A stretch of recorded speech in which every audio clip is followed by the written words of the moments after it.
Not long ago, I came across a neighbor who lives close to me. Someone I used to be friends with, eat at their home, and she even took care of me when I was sick. She looked at me in the face, turned her nose up and said, "Yuck!"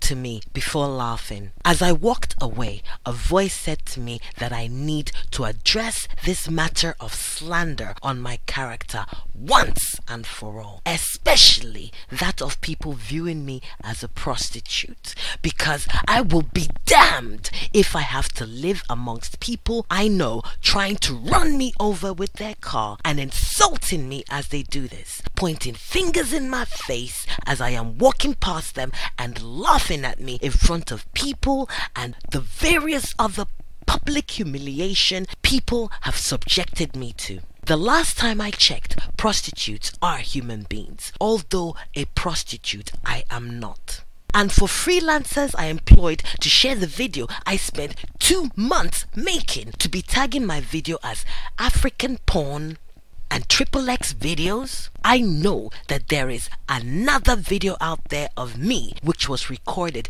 in order to set me up. So, Iain Duncan Smith, I am exposing the truth about that now, once and for all. So your Prime Minister will finally know how you have been lying to her and what you really have been up to. If anyone has seen a video of me wearing a black fishnet top with no bra, jeans shorts, and kneeling behind a white man giving him a Swedish massage, this was a setup. If anyone has seen me giving the same white man a Swedish massage, concluding with a happy ending, this was a setup. If anyone has seen me sticking my fingers up the bum of the same white man, this was a setup. Now, in a while, later on, I will explain to you why I am in my kitchen. Now, unfortunately, the glasses with the hidden camera and microphone I bought to take with me, when this man offered me the job, something for my own safety and to cover myself in case there was any possibility of me being recorded. The day I tried to turn this on, to use it the first time, I realized, that's when I learned that it wasn't working. This is the camera I bought. This is got like a button here, uses USB cable. It's got a microphone, if you can see it. I didn't try it when I got it. Tried it the day this guy offered me the job. Found out it wasn't working. Now, I'm going to tell you why I ended up in that situation, in that scenario that those scenarios I've just mentioned. Because of the slander, I could not even do focus groups. Focus groups where you can do basically like test our websites, go places, go meet up in groups where you're filmed, you talk about you try out different things, be it equipment, and you talk about it, you eat and talk, and you get paid 60, 70, 80 quid. This is something I used to do when I was recovering from my operation. When I was a recluse, I wasn't going out. I wasn't even going shopping. Anna Loizu was the one doing the shopping for me. I did not even like going out to mix with people because of all the abuse and assault and attacks I've been getting in this country. British people, you people have problems. Now, because of the slander, I couldn't even do that. When I was doing focus groups is when that's when I registered as self-employed. I registered as self-employed because of the amount of money I was making. I was thinking, oh my gosh, I don't want to get in trouble with the taxman. Now, The only person who knew that I am autistic and used it to bully me in my home was Anna Loizu. She refused to move out of my home almost 7 years, and during this time she isolated me from my friends by slandering me to places I used to put my adverts for my Swedish massage when I finished college. She was slandering me before I was attacked and got the criminal record. The only way I could finally get her out of my home was calling the police, as by this time the abuse became physical. She was putting hands on me and I could not touch her back because of the criminal record on me, and she knew that. I have in that 2-hour-long video that I've been trying to get out to people, the reason it is 2 hours is because these people have been methodically stalking and working on destroying my character for almost 10 years. So there is a lot of information that is in that video. I have cut out the portion that talks about Anna Katina Loizu. So it's in the link, is in the box below this video. All right. Now, I was living on £220 a month. That's the PIP, personal dependence payment. This PIP is non-means tested. That means you can be doing a job, you're getting paid £40,000 a year, and you would still qualify for this benefit as long as you have a genuine disability. All right. Now, I was getting £220 a month. £30 of this was getting paid for overdraft fees, because I was always in my overdraft. So to use my overdraft, I was paying £30. So that's leaving £190. £190 to pay my rent, to pay my council tax, to pay my bills, to pay debt I owed, to pay for toiletries and for food for me, my cat and my dog for a month. I was eating once a day. I have done things that I wouldn't even dream of doing, like sexting. I don't even do that with my boyfriends. Just to be able to get some money to live, right? To be able to eat at least a proper meal once a day. So I resorted to Craigslist, right? We all know how Craigslist is, right? I advertised my services, providing administrative support, cooking, cleaning, companionship for activities like sports, going to movies, no sex, right? And Swedish massage. Strictly no happy endings or anything sexual.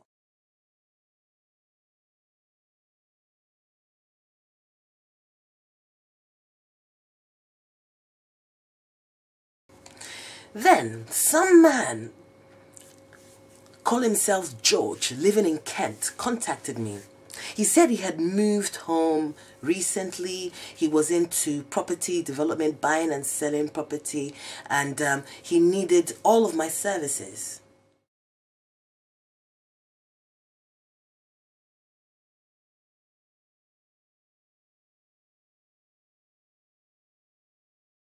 He needed all of my services, cooking, cleaning, admin, and all that, and Swedish massage, but he wanted happy ending. I said, hell no, no way. That's not what I do. That ain't professional, and that ain't me.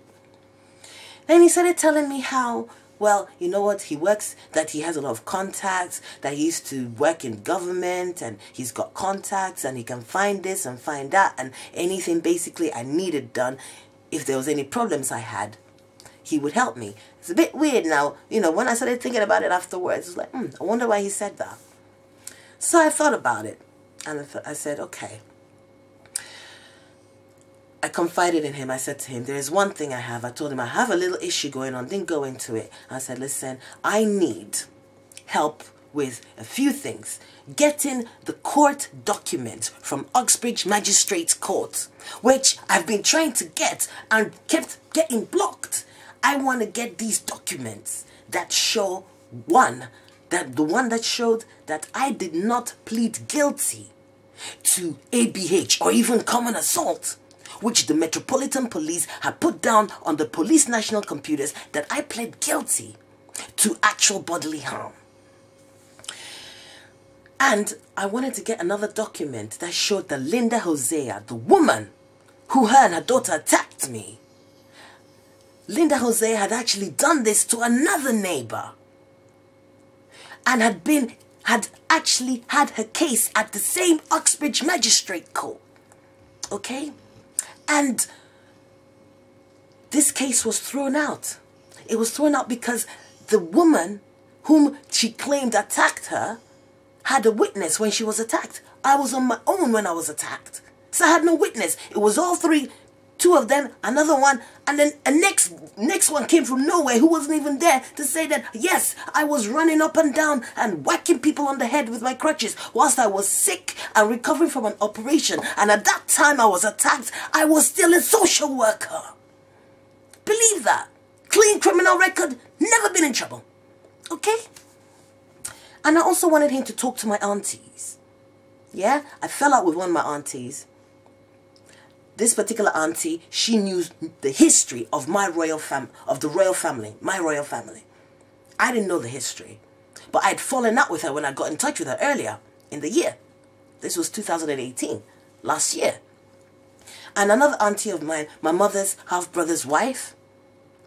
Now, I felt it would be good for someone else to interview her as opposed to me interviewing her. So it wouldn't seem like I'm coaxing her to give certain answers. I explained that to him. I said, listen, if you can do that for me, then I'll give you the happy ending. I'll give you amazing spa massage and I'll give you the happy ending. I've never done that before, but I'll do it for you.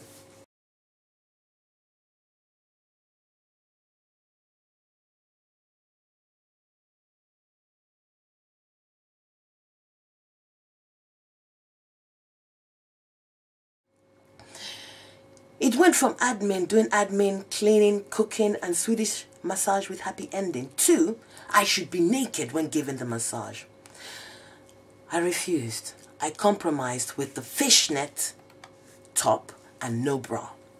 Then it went to he wanted fingers up his bumhole. He wanted me to finger him. I said, all right, I obliged.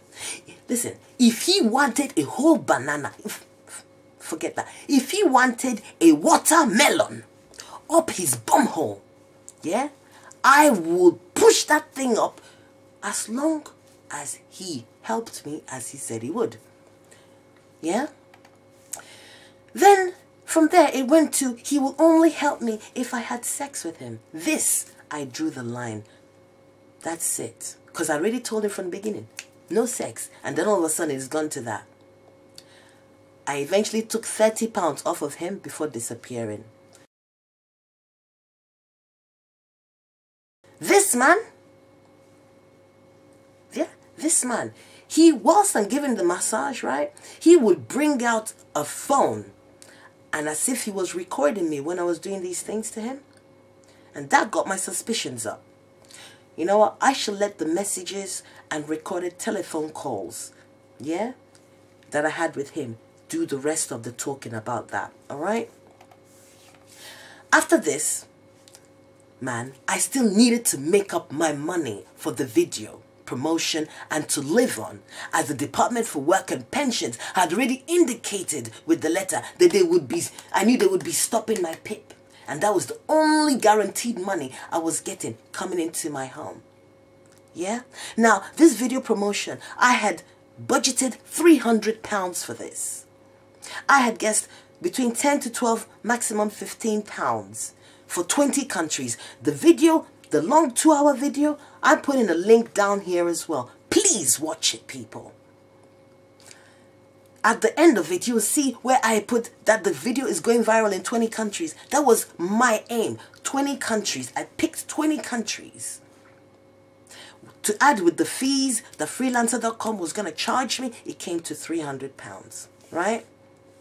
But still, I needed to get money together to live on, all right? At the same time.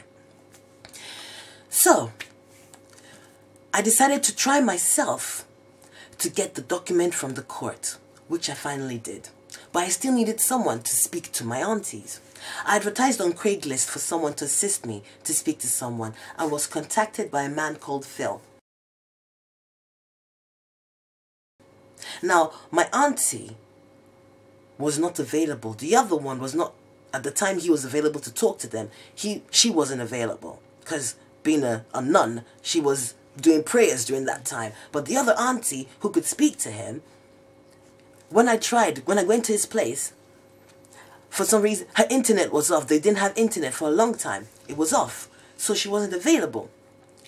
So I said to him, you know what, because I offered, what the barter was, I will give you an amazing spa massage and you will sleep well. I'm brilliant to give a massage. No happy endings was involved, right?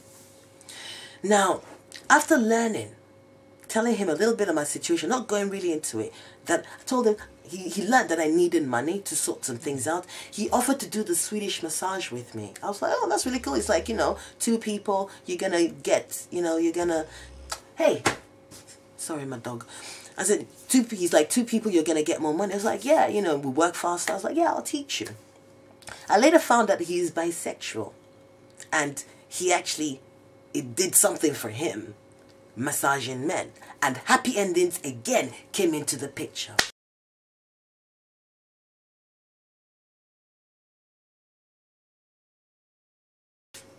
I eventually cut off from him. So then I got another client for Swedish massage who also wanted a happy ending. Now this guy had Parkinson's. He was an ex-army guy and on medication which gave him a high sex drive. But due to the Parkinson's, his hands were too shaky for him to do it himself. So, you know, so I agreed. Again, I shall let the messages that come after this to say the rest about what happened here. Now, you people need to know this. I had to keep on changing my phone numbers because of how I was being tracked. Online, I would get random people messaging me with just LOLs. Then my cousin in Nigeria, whom I reconnected with last year, turned her back on me. I would message people and the way they would respond is not how they would actually write. Yeah? Now, these people Iain Duncan Smith had sent to stalk me had used my contact numbers to trace my IMEI number. Now, when they do this, they are able, when they have your phone number, just like how the police, I do believe the police are involved. The police are criminals anyways, British police as well. When they have your contact number, they can get your IMEI number, yeah, of your SIM card. They will be able to see every number you have saved on your phone, every text message you've sent to everyone, every message and every person you have sent message to on WhatsApp. So, right now, I do not have a SIM card in my phone as they have also put something, yeah? They've put something on my computer. When the freelancers that I was using sent me some Excel sheets and I opened up, my computer went funny. Yeah? I currently cannot use my computer freely. When I tried emailing everyone, I knew about the video to alert people about what is going on. When I sent an email to 130 people, all of the emails bounced back, non-delivered. I tried again, 200 people. Since the freelancers were messing me around, it's like 200 people. I said, I'm going to send an email to everyone I know. 200 emails bounced back. So they're messing with my internet at home. Yeah? I know that they were doing something. I knew that they were doing something. Mr. Iain Duncan Smith, have you ever stopped to ask yourself why you are so obsessed with killing an innocent foreigner living in your country? Does that seem normal to you? Why is it at Christmas time, when you as a Christian are meant to be focused on family and celebrating the birthday of your God, rather you are thinking up ways to make a woman you know is innocent homeless? Make me starve. using mental and emotional manipulation to make me uncomfortable in my home? Isn't your wife in remission from cancer since 2016? You don't think it's a better idea to enjoy her presence and having your children around you?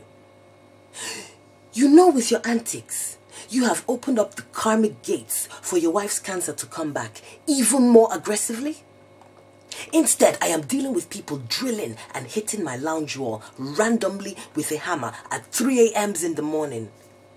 Renovation my backside. People of the world, I have had to run from my home and slept rough on the streets on the week of the 17th of December 2018 when a weird explosion went off on the wall of my lounge where I used to sleep. 3 successive explosions and a sonic radio sound afterwards. Our floors are wooden, and when I got close to the wall, it happened at about 2 a.m. I had pain in my right ear for over 1 week and couldn't listen to loud sounds, and cold air made my ear hurt. I was homeless for 1 night. I thought they wanted to blow up the wall or something. Ask the people at Kingsford Pub in Chingford Mount who they saw sleeping in their bin room with a dog. They have me on CCTV. I decided to come back home and moved into my kitchen where I'm here now with my washing machine. Yeah, my sink. Please, I need you all to watch the video in the link in the box below this video titled Obstacles I Have Faced Trying to Get Justice, and there you shall see how I first ever contacted MP Iain Duncan Smith asking for help, how he ignored me twice for 6 months, how I confronted him face to face, reported him to Theresa May for not doing his job properly, and contacted schools all over my area, as that is part of how I used to run my recruitment business, to find clients, to tell them to think twice about who they voted for as the new MP for Chingford. This is why Iain Duncan Smith is obsessed with killing me. Listen, I have some words for you, Great Britain. Are you aware that there are many people living in your country who seriously hate you, British? In the 21, almost 22 years I've lived here, I have spoken to people from all walks of life, and they hate you with a passion. But they're here for the strength of your currency. I read tarot. I am a tarot fiend, obsessed with it. It has shown me a lot of what will happen for Brexit, after Brexit, and into the next 10 years of your country. Hate is birthed and then it grows. Do you think if groups coordinated over 100 extremist attacks to simultaneously kick off all over Great Britain, do you think your army could handle it? Let me tell you now, as I speak, there are many working in groups willing to take the risk, waiting for the right time, and you will not see them coming. The tarot has shown me this. You people are so busy keeping other countries and their people running for their lives with your bombs. That's why you have enough time for wickedness like you are doing to foreigners and specific people you target for the hell of it in your country. Do you think those 9 men who murdered those 2 poor Norway hiker girls saw Norway when they targeted them? They saw European, and that sealed their fate. Don't blame Islam for that. Seriously, don't. Because many people who are of other religions and even atheists I have spoken to and come across in various aspects have deep hate for you and other superpowers committing genocide in Syria, Yemen, Afghanistan, Iraq. What makes a man or woman born and bred in the UK, had a decent life, no harm has been done to them or their families by Great Britain, but yet they one day go off and become a jihadist? It's not particularly because of mental health though. It is because of decisions made by those higher up the pyramid, leading to actions which result in a father carrying the decapitated body of his 10-year-old son as he himself runs for his life as bombs are falling around him. But yet, here in the UK, your children are giving you lists of what they want for Christmas. Whilst in Syria, a 5-year-old child is walking around crying, looking for mommy and daddy who are buried under rubbles, dead. From your bombs, Great Britain, which keep falling, and keeps putting money into your wallets. And then now, you upper pyramid people stuck in your bubbles where you are safe decide to limit the way people express their anger and frustrations by bringing in Article 13? Don't you know that when you try to control in one area, you only lose more control in another? Are you aware that hate, anger, and frustration is expressed differently depending on your region? In the Western world and Europe, people vlog, they blog, they protest, they march. That doesn't solve the problem, but at least it is some kind of an outlet for them. In Africa, in the Middle East, in third world countries, we are more physical. More so because we already see that the marching and protesting doesn't change much. So people think, maybe if you feel the pain you are causing, then maybe you will make different decision. But it doesn't hurt people like you, Theresa May, does it? Safe in your bubble to make decisions that won't affect you. But you know what? You're wrong. Because when anger, hate and frustration bubbles over into action, your future generations will not be safe. And all it will take for any of them to become a target is really to be your color and race. You might say, but we're safe if we stay in our country. Really? When there are so many in your country, yeah? Not in their country because of what you've done to theirs. Think about it, Theresa May. Think about it, Iain Duncan Smith. Because your senseless actions of trying so hard to put me, who hasn't done anything, in a coffin because of your obsession with winning, you have proven to them just how heartless you people really are. To people abroad and to innocent people even in your own country. That is the sort of thing that fuels hate and makes it grow. To end this, everyone, I have added the last part of the video, which is a message to the world. Something they do not want you to watch. And also a section of the video talking about my spirituality. The links for both are below this video in the box. In the spirituality video, you will see how the council sent 2 gas safety engineers to do a tightening test, which takes 5 minutes. I refused to open the door due to advice from the tarot, and they came back 4 times. The 4th time they sat in the car watching my door and waiting until they finally drove off. If you have lived in a council property, you know that is not normal behavior for council repair staff.